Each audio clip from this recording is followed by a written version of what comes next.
چې څوک د نم تپوس وکړي چې مزدوري څنګه ده کار څنګه دی الحمدلله د الله وایي ډېر نعمتونه دي دا ډېر پکې سم راکاږه دغه شی د الله ډېر نعمتونه دي دا چې ته شروع کار مړوې او د قرضې او بیماریانې او تکلیفونه او دردونه او غمونه او مسافري یو دغه وتړي پوره لیست وتړي هر چا ته مشکل شته دنیا دا د راحتي ځای نه دی چې دلته به یو سړی په سکون ژوند تېروي همیشه دنیا کې چې اوسېږي یو څو خبرې به باندې لازم راځي د یادې که دا خبرې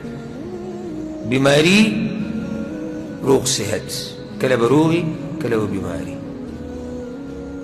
یو کېده جدا کېده د چا سره به یو کېږي د چا نه به بېلېږي دا لازم د دنیا سره ژوند سره تړلی شوي خبرې نږدې نږدې خپلوانو نه به دي هغوی سره به د بېلتون راځي یا به دنه مړه شي دنیا نه به لاړ شي لازم به د باندې په دې دنیا کې چې خوشحالي هم راځي او غم به هم راځي